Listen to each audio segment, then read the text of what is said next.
ಪಂಜಾಬಿನ ಮುಕ್ತಸರ್ ಸಾಹಿಬ್ ಜಿಲ್ಲೆಯ ಸಿಂಗ್ವಾಲಿ ಕೊಟ್ಲಿ ರಸ್ತೆಯಲ್ಲಿನ ಪಟಾಕಿ ತಯಾರಿಸುವ ಘಟಕದಲ್ಲಿ ಸ್ಫೋಟ ಸಂಭವಿಸಿ 5 ಮರಣ ಕಂಡರು ಹಾಗೂ 29 ಮಂದಿ ಗಾಯಗೊಂಡರು. ಸಿಂಗೇವಾಲ ಗ್ರಾಮದಲ್ಲಿನ ಈ ಪಟಾಕಿ ಕಾರ್ಖಾನೆಯಲ್ಲಿ ದುಡಿಯುತ್ತಿದ್ದವರೆಲ್ಲ ವಲಸೆ ಕಾರ್ಮಿಕರು. ಹರಿಯಾಣ ಗಡಿಯಲ್ಲಿರುವ ಈ ಕಾರ್ಖಾನೆ ಸ್ಫೋಟದ ತೀವ್ರತೆಗೆ ಮುರಿದು ಉರಿದು ಬಿದ್ದಿದೆ. ಸ್ಫೋಟ ಹೇಗಾಯಿತು ಎಂಬುದು ಸ್ಪಷ್ಟಗೊಂಡಿಲ್ಲ. ಸೂರು ಬಿದ್ದು ಸ್ಫೋಟವಾಯಿತು ಎಂದು ಕೆಲವರು ಹೇಳಿದರು.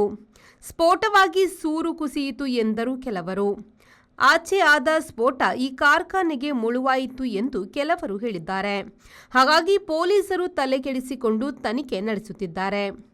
ಡಿಎಸ್ಪಿ ಜಸ್ಪಾಲ್ ಸಿಂಗ್ ಹೇಳಿಕೆ ನೀಡಿ 5 ಮೃತದೇಹಗಳನ್ನು ಹೊರಗೆ ತೆಗೆಯಲಾಗಿದೆ. ಗಾಯಗೊಂಡ 29 ಮಂದಿಗೆ ಆಸ್ಪತ್ರೆಯಲ್ಲಿ ಚಿಕಿತ್ಸೆ ನಡೆಯುತ್ತಿದೆ.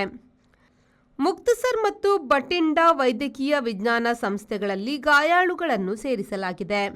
ಎಲ್ಲರೂ ವಲಸೆ ಕಾರ್ಮಿಕ ಗಂಟಾಳುಗಳು ಎಂದರು.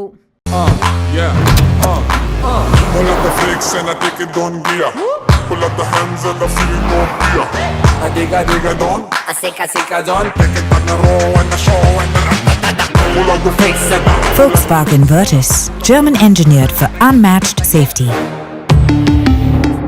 Volkswagen Mangalore, Airport Road, Yeyadi, Mangalore. Volkswagen.